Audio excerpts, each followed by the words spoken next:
Check, check, check. What's up, everybody? Check 1, 2, 3, 4, 5. Check, check, check. Hope you guys are doing well.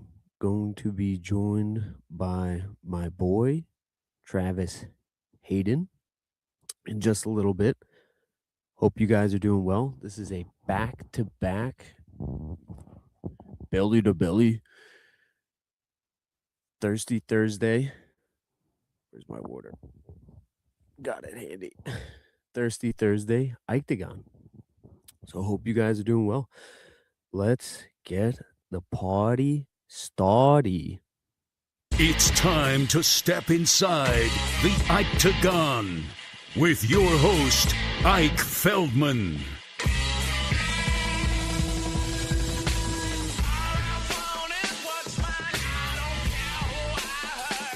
What's up, fight fans? What's up, combat sports community? It's your boy, Isaac Ike Feldman, clearly in the home studio with my lovely lighting and my mosquitoes biting me. Yes, I live on a log.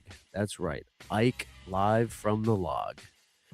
Doing a log blog. Maybe that will be the next greatest Instagram show, like Subway Takes, which is pretty freaking amazing. They will be later next month. I'm ready to get to June. Shout outs to the early summer in the NYC, New York area. It's amazing weather. Everybody's coming out of their cocoon and restarting intros. Obviously, we got to wipe off all the salt and dust and snow from the winter that was New York winter 2026. This was a legendary winter. Oh my gosh. And I just had some legendary pizza. So excuse me if I burp. My apologies. Man, oh freaking man.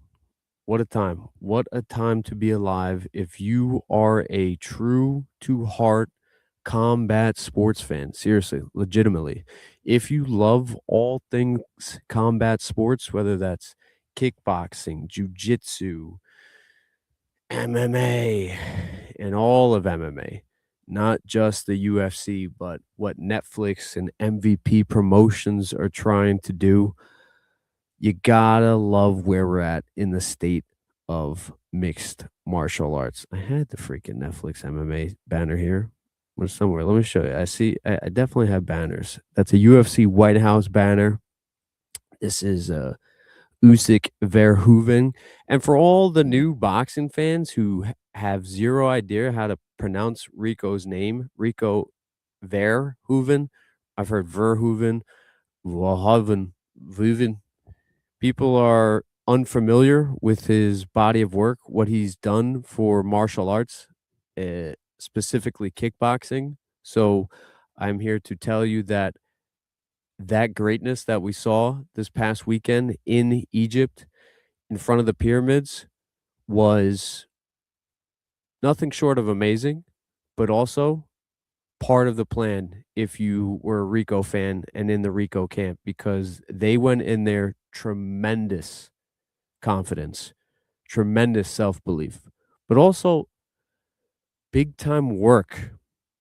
I don't think people understand that Rico has probably made the same, if not double, the amount that Anderson Silva made in his career. Now, I don't know what that goes to say, because I think Anderson Silva is a Beverly Hills cop. Now, I don't know if that's just a childhood fan in Anderson Silva trying to he emulated Bruce Lee, Muhammad Ali, and he is a funny guy. He is a smart guy. Go check out the Paramount Plus documentary or biodoc. It's in Portuguese, but if you didn't mind watching Shogun with subtitles or watching Narcos with subtitles, go check out the Anderson Silva, the Spider biodoc on Paramount Plus. It is a must watch. Really good action, really good story, and just beautiful how they tied everything together. And it just makes you an even bigger fan of Anderson Silva. So if you were a fan of Rico Verhoeven entering Saturday, which I am, was, currently still am.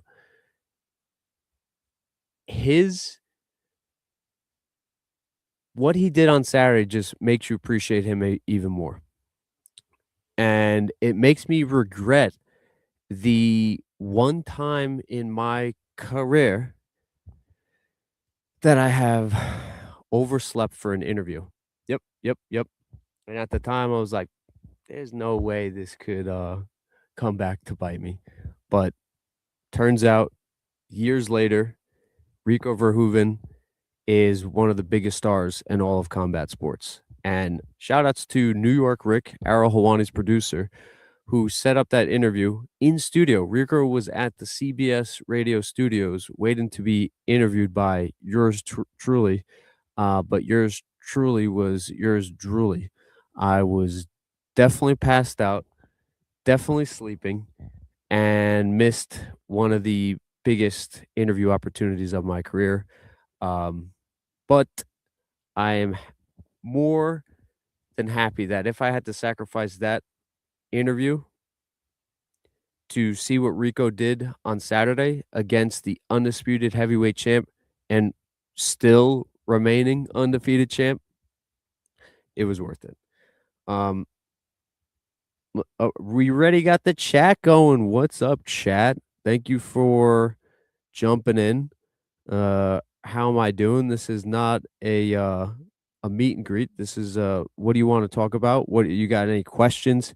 Yeah, guys, hit me up in the chat. What's up, chat? Hey, chat. You could tell who's social and who's not by how they say chat. I realized that with Rampage Jackson kickstream, and dude, if we can all get to that level, my goodness. If you watched Brand Risk 14 this past weekend, then you know that Rampage is not only skillfully, but he's been paid credit by one of the hardest credit givers of all time, and Dana White, as somebody who they actually had a little friction back in the 2007, 8, 9 days at the height of Rampage Jackson's career. But obviously, all's well that ends well, I guess. But Dana White gave Rampage Jackson a ton of credit for his kick stream, and Rampage has just been tremendous on that front. Yeah, so point is, Rampage is very, very social. John Jones, who ran into Rampage, if you guys saw the kick stream, was one of the most awkward guys on camera. What's up, chat? And I actually like this John. I like sober John. I really do. And I don't think it's being talked about enough. Let me take down this banner, and I'll get back to Usyk and Verhoeven. Shout outs to both men, both warriors. But does anybody really dissecting what we heard and saw with John Jones when he joined the Netflix MMA broadcast, when he was on the desk, when he was saying that he's trying to get out of his UFC career? I don't think there's been enough made about those quotes. You're talking about the baddest man on the planet in all disciplines, in all walks of sport.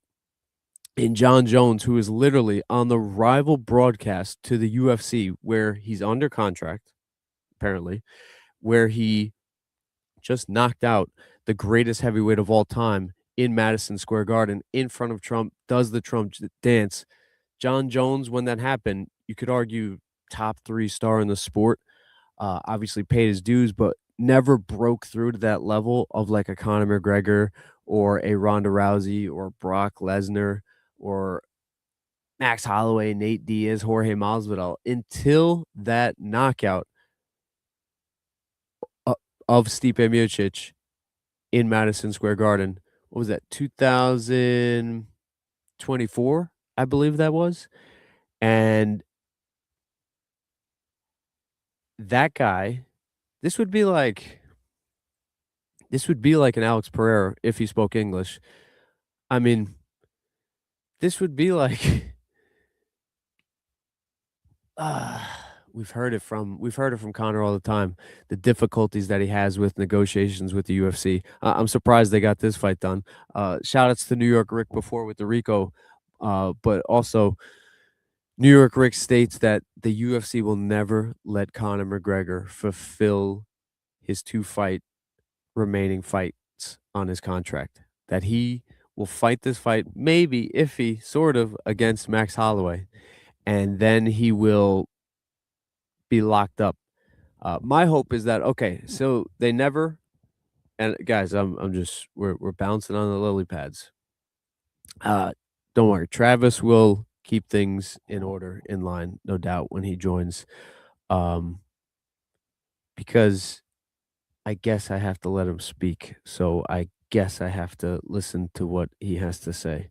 So yeah, there will be some sort of order and regulation when at Trav.Hayden17 joins the episode. So John Jones said that he wants to get out of his contract with the UFC. And also in the same night, he said that he really wants to try boxing and that he would surprise a lot of people that if he could just focus on one art, not Muay Thai, not wrestling, not jujitsu, not kickboxing, but boxing and solely boxing. And do we believe him? Do we believe that if he solely focused on boxing, he could have knockout power? I mean, he's literally tagged heavily and undersized. Only one person in his career who was undersized. He threw, I think it was a left to Leo Machida and clipped Machida. But other than that, the Rampage, Vitor, Chael, uh, Rashad, Glover, Alexander, uh, Thiago Santos, Dominic Reyes, Stipe Miocic, Cyril Gane. We have never seen him crack somebody with his punching ever. Guys, think about it. It's flying knees, spinning back kicks, slashing elbows for John Jones, which is amazing if you're an MMA. Combined with the Greco-Roman JUCO background and the freestyle New York State wrestling, John Jones is a complete warrior, no doubt about it. But just solely focusing on boxing, I don't know. Does Ngannou beat John Jones in boxing? Does Tom Aspinall beat John Jones in boxing? He's admitted that he started late and he wouldn't necessarily want to fight a Deontay Wilder or Anthony Joshua, but could John Jones hang with an Andy Ruiz, Zhali Zhang? Could he hang with Francis in boxing? Possibly.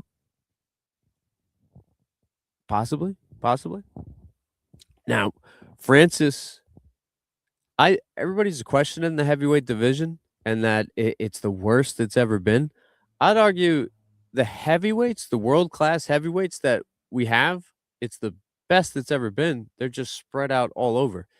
Give Rico 6 months to a year to prepare for a number one contender eliminator fight. I think that would be fun to see. I think you can fast track him even faster than a Pereira. I think Pereira took 3 or 4 fights to get to a title. Fast track Verhoeven.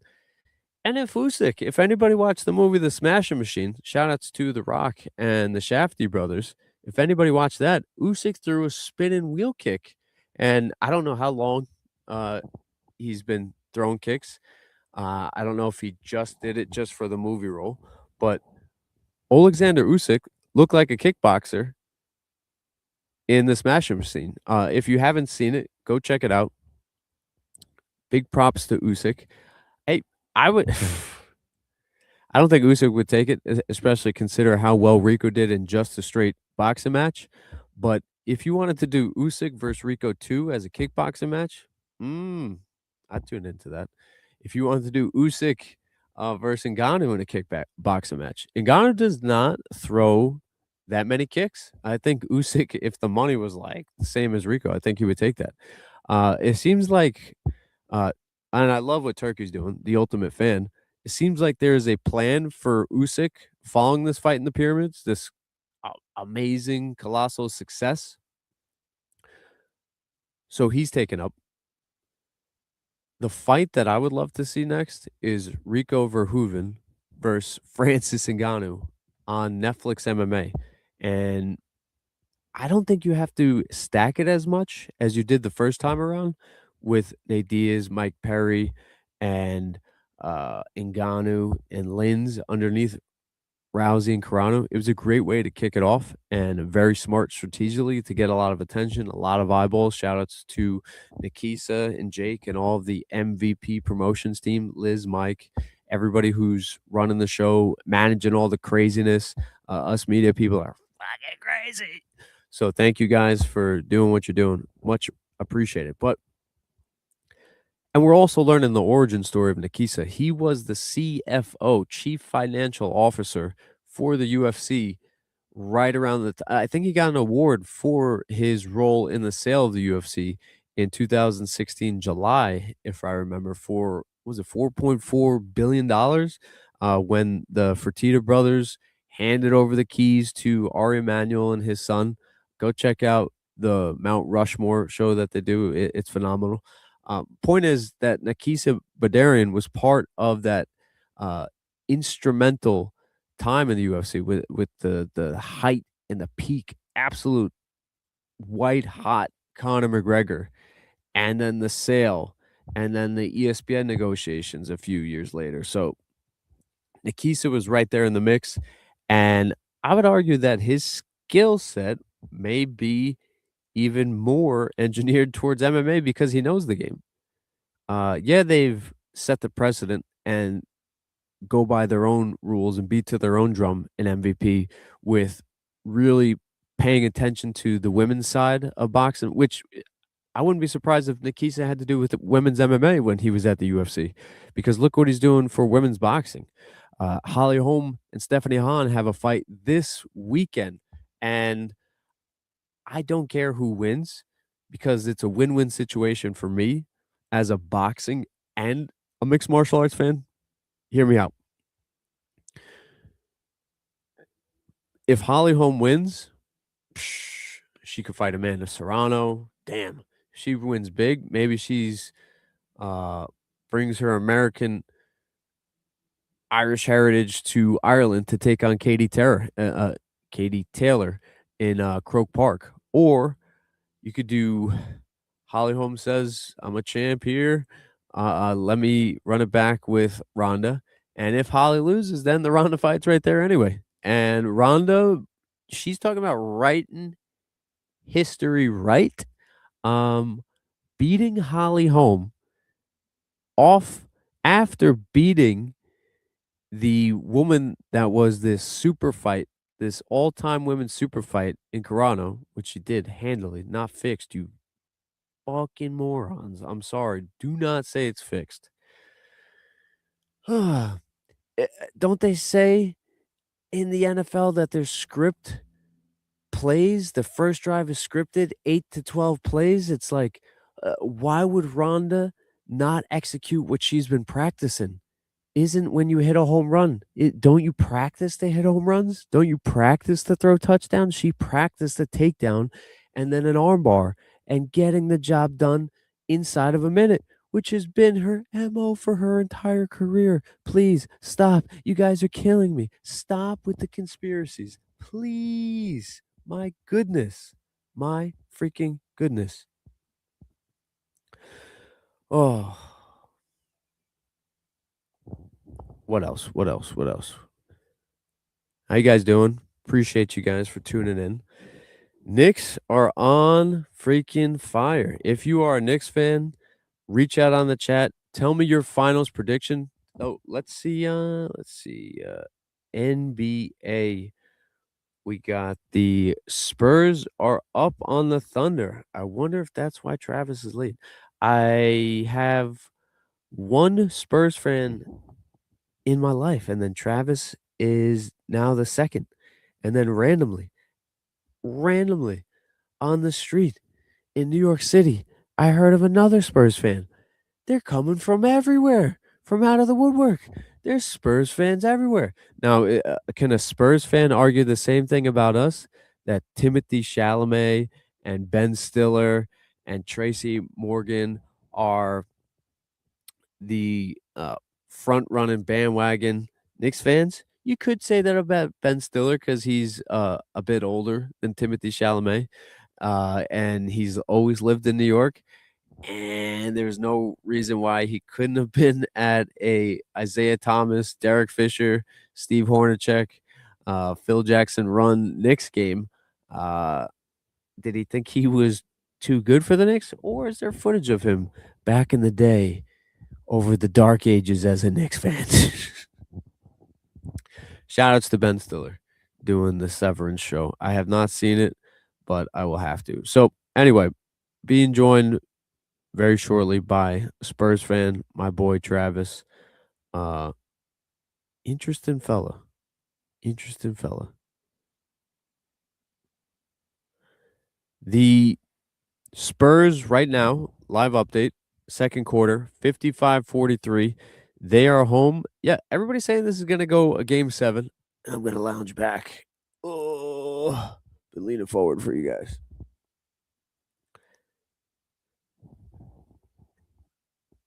I want the Spurs.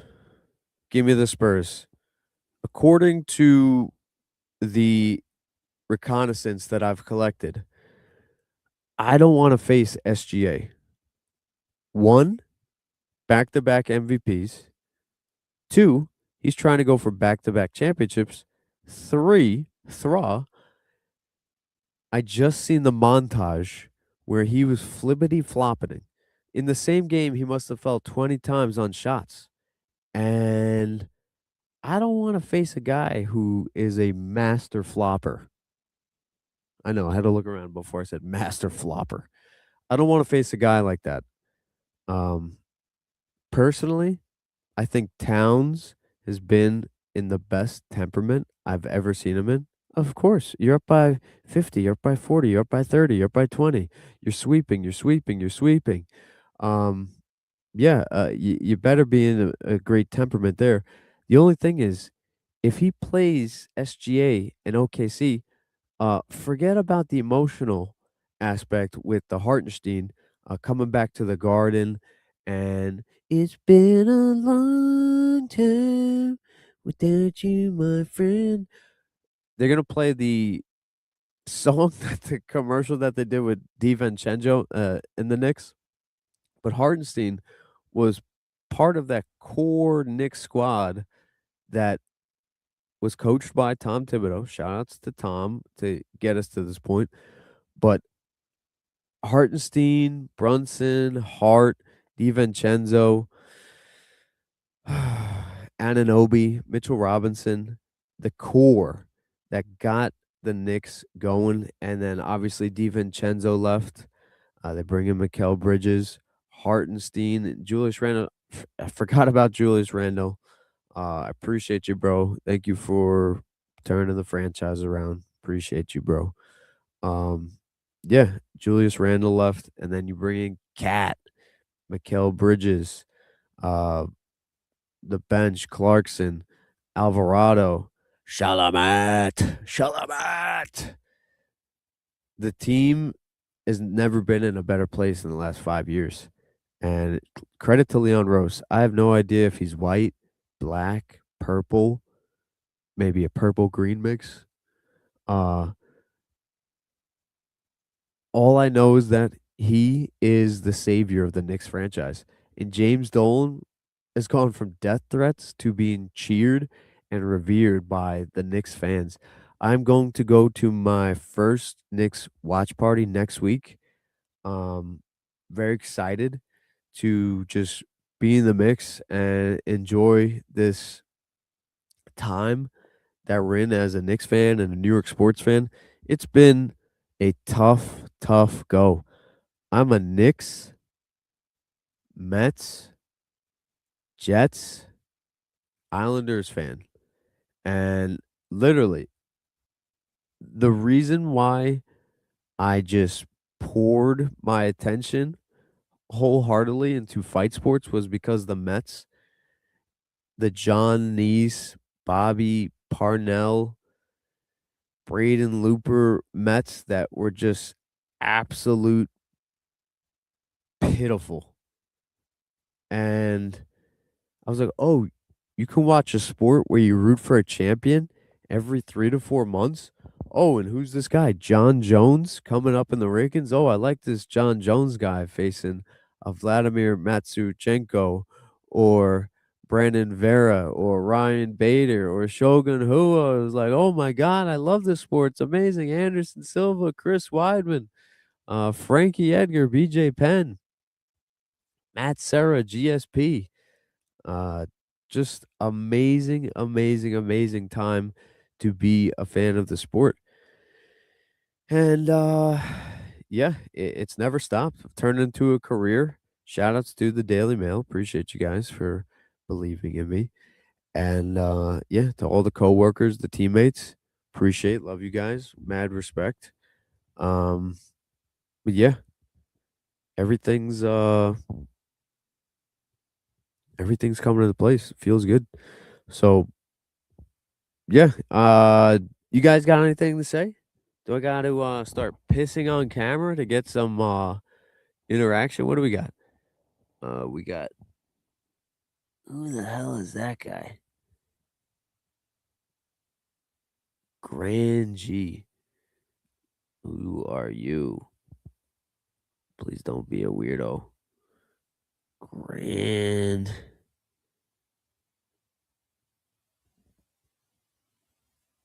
Oh, this is my dude.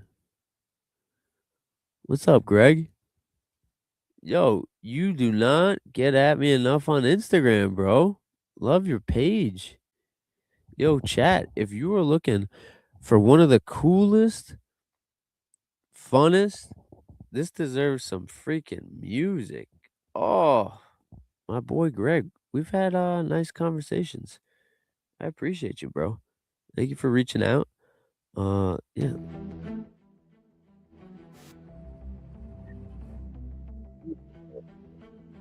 Oof. Good. This is paid for, copyrighted, brought to you by Ictagon Inc. LLC. Yo, Greg, yo, I'm sorry I missed you on the chat. My boy, DJ Greg, go check out his profile, peeps. Grand, without the voice crack, grand _ GEE7. I don't know about all the numbers and the handles. I think we should remove numbers and handles too much, unless there's another grand _ GEE person. But shout outs to Greg. Appreciate you, bro. Yeah. Love the page. Let me really give you a pub. How do I do this? Share screen. Nope, not that.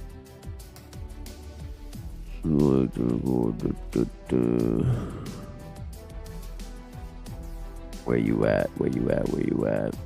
Yo. Here we go. My boy Greg. Appreciate you. Thank you for the comment. Guys, if you're looking for whoops, you do not need to see me and Travis's conversation.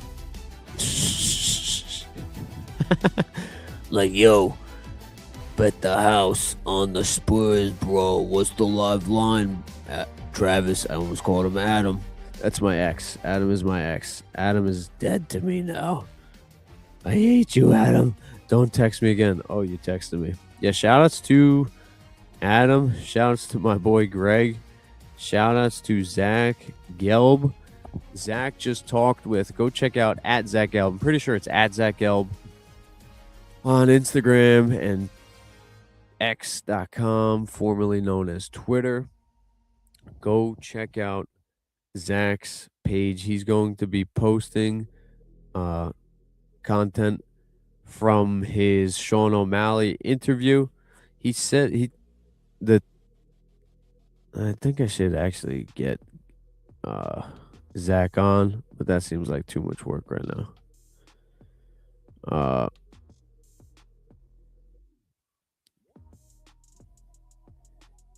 Damn.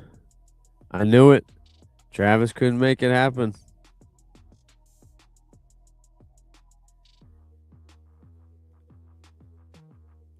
1 for 2.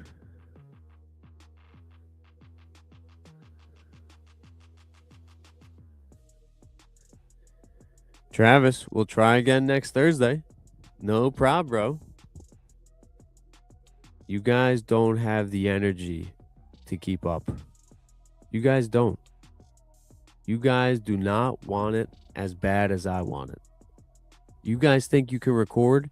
You think you can talk mixed martial arts? You can't at this level. No, you can. You can, but not at this level. Oh, Travis. So, Travis is a Spurs fan. I want the Spurs to win. I want Travis. But can the Spurs win the game 7? That's the only thing. So, to the original Knicks point, I want the Spurs because SGA is a flopper, and I think somebody like that is annoying and very weak as a person, a flopper, and I think somebody like that could get inside Cat's head, and that wouldn't be good for us Knicks fans to have a Cat with 3 or 4 fouls in the first half. So I like the Spurs. According to my reconnaissance, they play a much cleaner basketball, which sounds good to me. So give me the Spurs and the Knicks in the finals, the rematch of 1999, and I will be extremely happy. Oh, if I sneeze, I did a fire. I don't know if you guys can see this.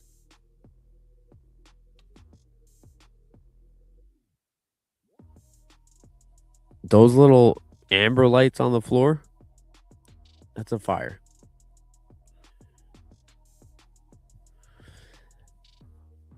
Oh, now everything smells like smoke. But you gotta love fire. It is the most peaceful thing in the world. A fire.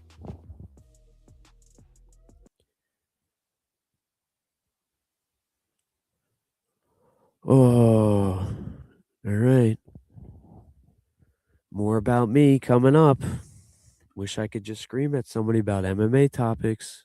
Travis wants to be a bitch.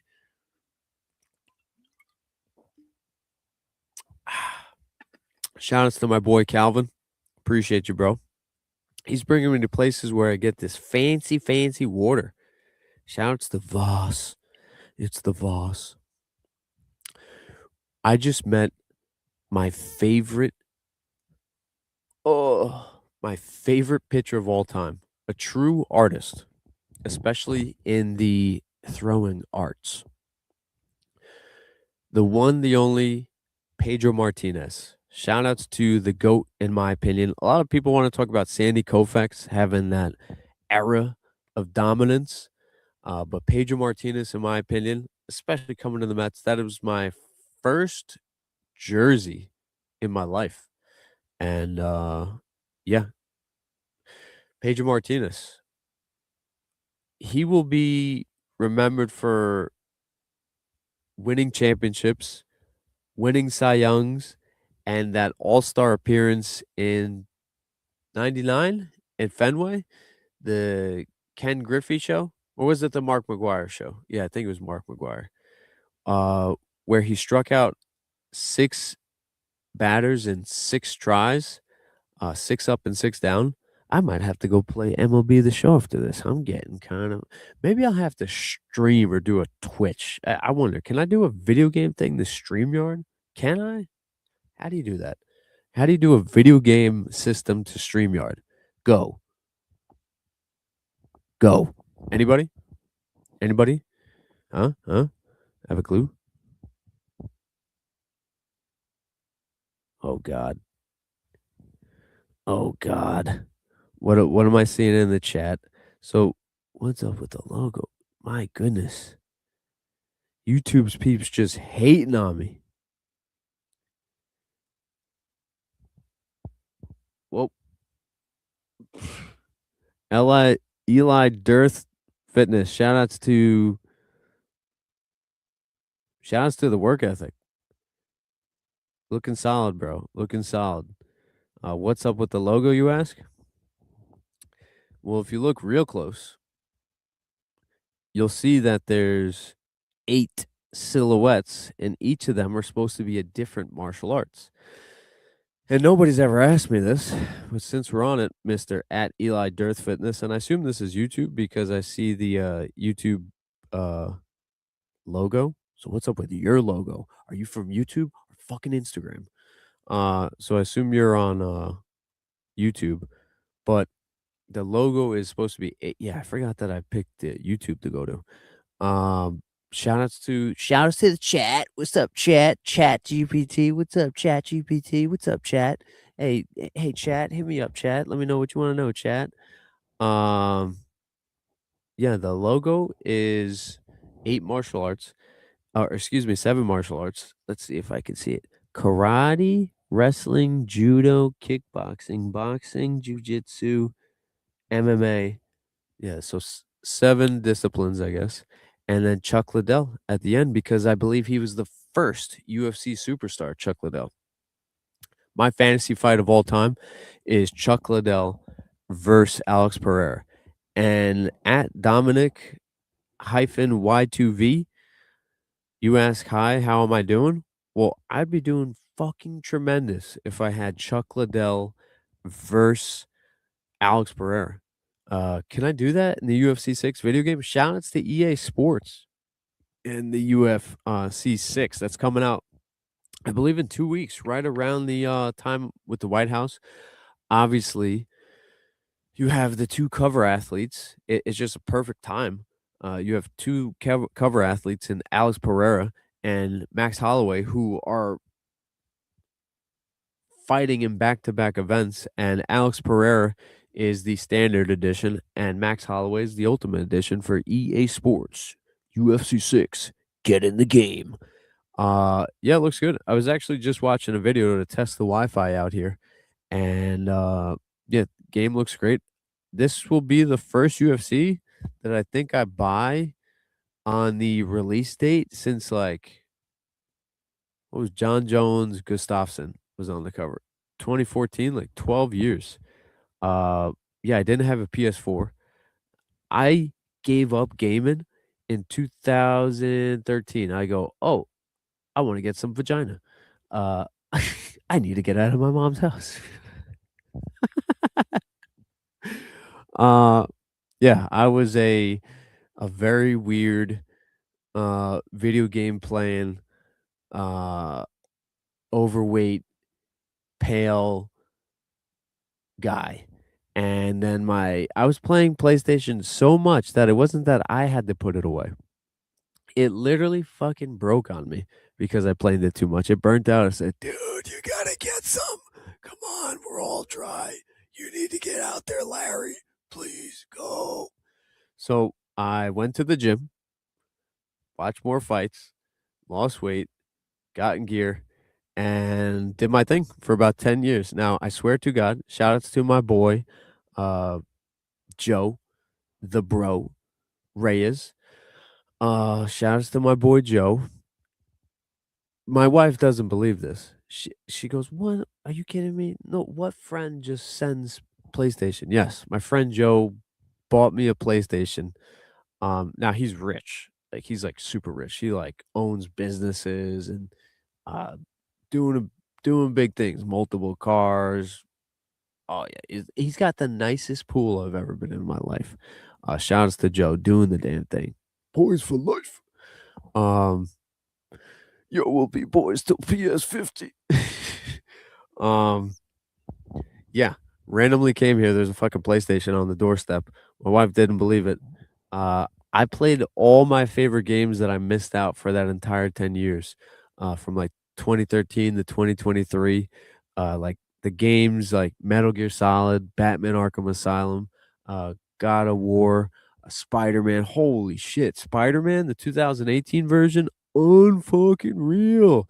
Uh, Uncharted, which I'm like very hesitant to play because it's like they haven't announced another one. They haven't announced Splinter Cell. They just announced the Bond game, so that might get me going because it's like I don't want to finish an amazing single player game and then all of a sudden I got nothing next. And Ghost of Tsushima is fucking hard, so I had to take a break when I fought that eagle bitch. She was fucking difficult. My goodness, literally had to look up. I hadn't looked up how to beat walkthroughs since my uh PlayStation 3 days. It said lower the difficulty in the menu. I said, "Oh, this whole fucking time I could have just put it on like easy, slashed her up, got through her." But that game is art. That game is art. And it's no wonder why it won 2019 Game of the Year. But 2018 Game of the Year, Spider-Man, incredible. And I can't believe this, but did you guys see why do I have the White House when I'm just talking James Bond? Let's see. James Bond. What the fuck? Did you guys see that? I think it's called First Light. So, IO Studios or IOI Studios, the peeps, and shout outs to New York Rick. This is the third shout outs. New York Rick, for you MMA fans, is the man and big video gamer. He is like a huge fan of the Hitman series. And the team behind the Hitman series, it's incredible if you haven't played it. It's a little slow. It's not as action packed as IOI's Lados game in James Bond First Light, where you are a young game. It got an 8 on IGN. I just watched the review. This was one of the biggest games that I've been looking forward to in a long time since its announcement, even more than the Metal Gear Solid Snake Eater. And it disappointed me a little that it didn't get above a 9. Uh, I mean, are we being that harsh or is it that bad? I mean, it's a 20-hour campaign, so better than 8, better than 12. I think there was like Bond games in the past that were like 4 to 6-hour campaigns. I remember playing those, and 20 hours is solid. So I may have to just play it on hard and like really like get good at it and like really enjoy the experience. But from what I saw, it looks fucking amazing. This story should be like made into a movie or a series or something. You start out as Bond in the war, and it got me thinking.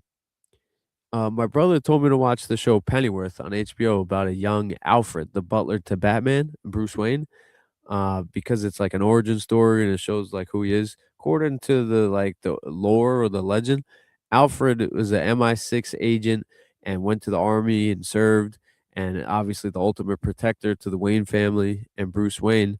Um, but the James Bond that we're seeing from IOI Studios, James Bond First Light, it looks like the Alfred origin story. So it looks pretty damn cool, and I'm pretty damn pumped to get my hands on it. Gonna start doing, with God's help, video game reviews at like a high level. So that's very exciting. The first and foremost game could be UFC 6. So we will see. But very excited to play James Bond First Light. Didn't play Metal Gear. Um, Let me switch back to UFC. We got just about 10 minutes left. Let me get some music. Keep this pretty cool. Yeah. So last week, I don't know what you guys paid attention to. It was a 2.5 hour stream, but my boy Travis and I were talking about in depth the UFC White House. I hope this music's not too loud. I believe Gaethje's gonna win. He's on the fence. I don't know what the hell he believes anymore. I don't know if he's just trying to placate to the show, trying to be friendly. But I want to know your actual opinion. I want you to say what you mean and mean what you say, especially when you give picks and predictions, because I'm gonna hold you to it. I'm gonna hold you accountable, and I want you to do the same for me. And if we make a bet, like I owe my boy Tommy Beethoven De Janeiro I owe him a pie of Taglios pizza because I said we did a 1 to 8. I gave him 1 to 8 odds. The odds were one slice for me if I win, and a pie for him if he win. And you know what the fight was? Hamzat and Sean Strickland. I picked Hamzat. I thought Hamzat wins a decision. No doubt about it. He picked Strickland. He got the dub. I owe him a pie. After his fight, June 12th, ROC, I believe it's 90 or 91 in Atlantic City. So big things for Tommy coming up. But Travis Hayden and I were talking about the UFC White House. Justin Gaethje, I believe, is being slept on. I think this is the perfect moment for him to have his moment. You know what it reminds me of? Michael Bisping. When Bisping beat Luke Rockhold, it was literally the most unexpected knockout last 10 years. I mean, maybe Pena, Nunez, maybe what else? Most unexpected knockout. What Leon Edwards did, but that was a come from behind. But in terms of like straight up odds, yeah. I think Nunez, Pena was there. Is there anything else that was freaking insane? I'm trying to think of a major upset in like a title fight, and I'm not talking about like a UFC fight night or a contender series fight or a prelim. I'm talking about big time upsetting title fight. Hit me up, chat. Let me know if I'm way off on this. But yeah, I think Justin Gaethje be right there with Michael Bisping and with Juliana Pena should he knock out Ilia Topuria on June 14th at the White House. I think it's I don't know why people don't see it. And my boy Calvin's trying to say that I'm picking with my heart, and it's more than just saying the White House fight. It's almost, I just learned something about Justin Gaethje. Go watch the Stephen A. Smith interview. If you guys want to be a smart bettor, if you want to understand why I know Justin Gaethje is going to beat Ilia Topuria on June 14th at the White House, go watch that interview with Stephen A. Smith. I promise you, you'll learn about Justin Gaethje. You'll learn about who he is. You will believe in him. You will know that he is a highly intelligent athlete, and it's his time. It's the perfect time, and that he will retire when he wins. My interview with Justin Gaethje is dropping very soon. Yeah, I that was the easiest fight for me to pick. The fight, the co-main event is extremely hard for me to pick. I don't know who the hell's gonna win that. Ciryl Gane is elite on the feet. Alex Pereira is elite on the feet. It's Alex Pereira's first fight. Ciryl Gane had a nice showing in his last time out against the current undisputed champ in Tom Aspinall, and he looked great. He's got to be confident. He's definitely brushed off the John Jones loss, and he's looking to make a statement on the biggest stage in the world against Alex Pereira on the White House. So he's going on all cylinders, but so is Pereira. Pereira is enjoying all the makings and the good fortune of being an elite combat sports athlete in this modern day sports era. It's not a Chuck Liddell case where you're a superstar in your niche and you're crossing over by sight and people see your face, they've never seen your fights. No. At least nowadays, you've seen Alex Pereira's knockouts. Whether or not you're a sports fan, you just see the highlight. So it's a different age. And Alex Pereira has never been at a higher peak than he is going into this fight. And in my opinion, both men, it's going to be a push. It's going to a decision. It's going to be an amazing, high-level, technical kickboxing match. I don't remember the last time. I actually do. I think it was UFC 290. Alex Pereira went the distance with Jan Blachowicz. I think that was 2023. I want to say. Uh, I think that will be, yeah, about 3 years, almost to the day. I think that was a July card, and Alex Pereira is going to go decision again. I don't see him knocking out the fleet of foot Cyril Gane. I don't see him getting knocked out because of his speed advantage compared to other heavyweights. I think he's faster than all heavyweights besides Cyril Gane. But I think he has better head movement than any UFC heavyweight we've ever seen. Ever. Ever, ever, ever. And his footwork's incredible. His downloading of distance and range. So this is what I'm going to do for you guys. Whenever we hit the last 10, 15 minutes, I'm going to go to super nerdy, whether that's video games or whether that's high-level fight talk. I don't give a flying fuck. This is going to be the most technically sound UFC heavyweight striking heavy fight we've ever witnessed in UFC history. Possibly in MMA history. It's going to be beautiful. And as I said to Travis last week, it's going to be a perfect time for Joe Rogan, Daniel Cormier, and John Anik to sing the praises of those athletes. If you have 28 minutes that you have to fill, but now a boring talk, I think it's going to be an entertaining kickbox match. Is it going to be better than Alexander Gustafsson versus John Jones? If it was as good as Alexander Gustafsson, John Jones, UFC 165, arguably the greatest UFC title fight of all time, that'd be fucking incredible. And then we get just an absolute blitzer of a knockout in the main event, and just like everybody loses their minds. Holy smokes. It could happen. And the undercard is just filled with killers and guys that are fighting on the White House for good reason. Michael Chandler, Diego Lopez, Bo Nickel, Mauricio Huffy. People love these guys. They love to watch them compete. So, with all due respect, great job to them for getting this opportunity. Yeah.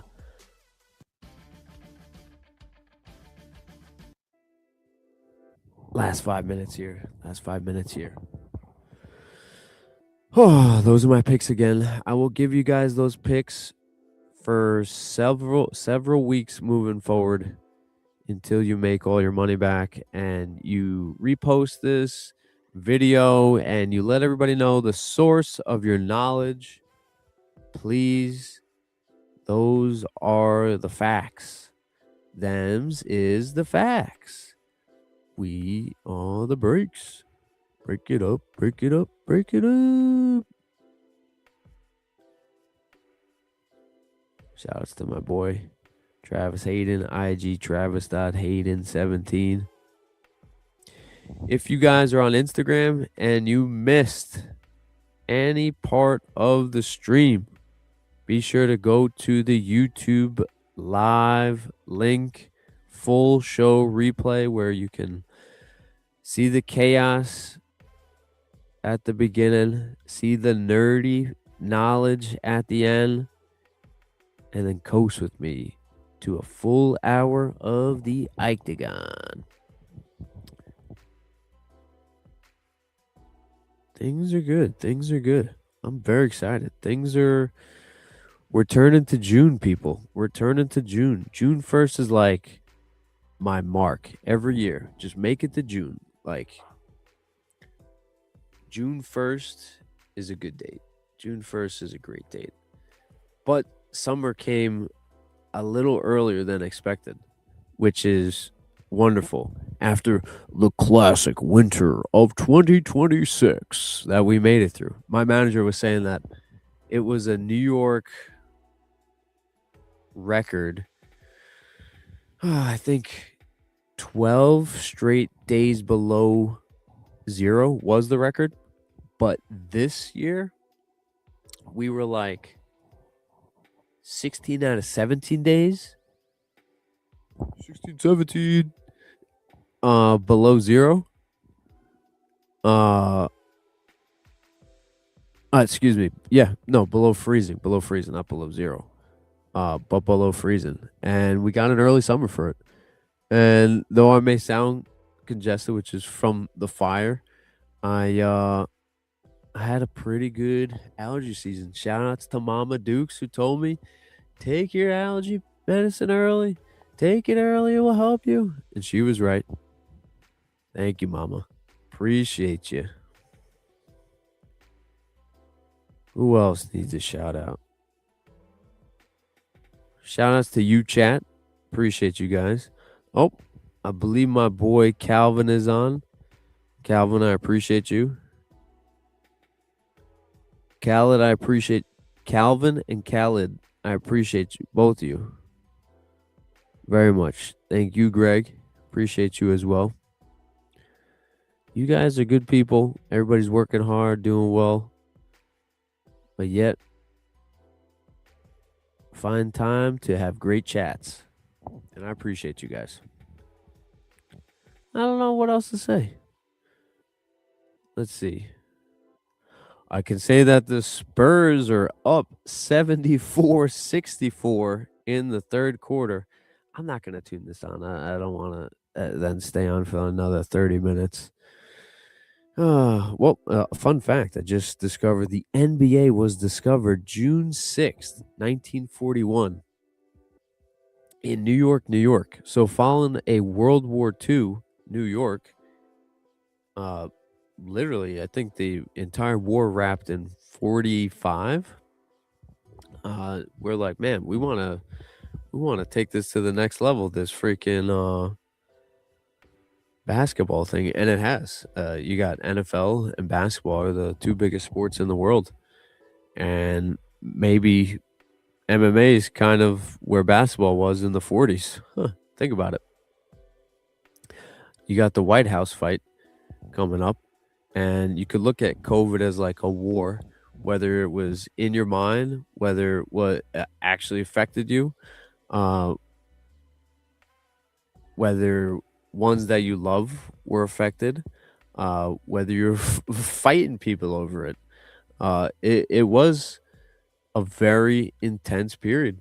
And with that blossomed the MMA. I don't know.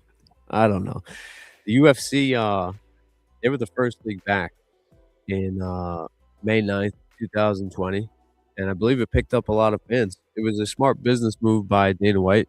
You better believe he was nervous. He said it was the hardest thing he's ever done in his career to get the UFC up and running during the pandemic.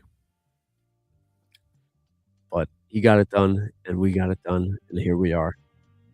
We've reached an hour. Yeah. June 1st, coming around the corner. 5 years sober. 5 years sober. Big date. So June, great day. You get basketball invented in 1946. You get the UFC White House card June 14th. And you also get a milestone from Ike. I love you guys. Thank you for joining the stream chat. Yeah, I'll be on next week and hopefully every Thursday for the rest of my life. Peace.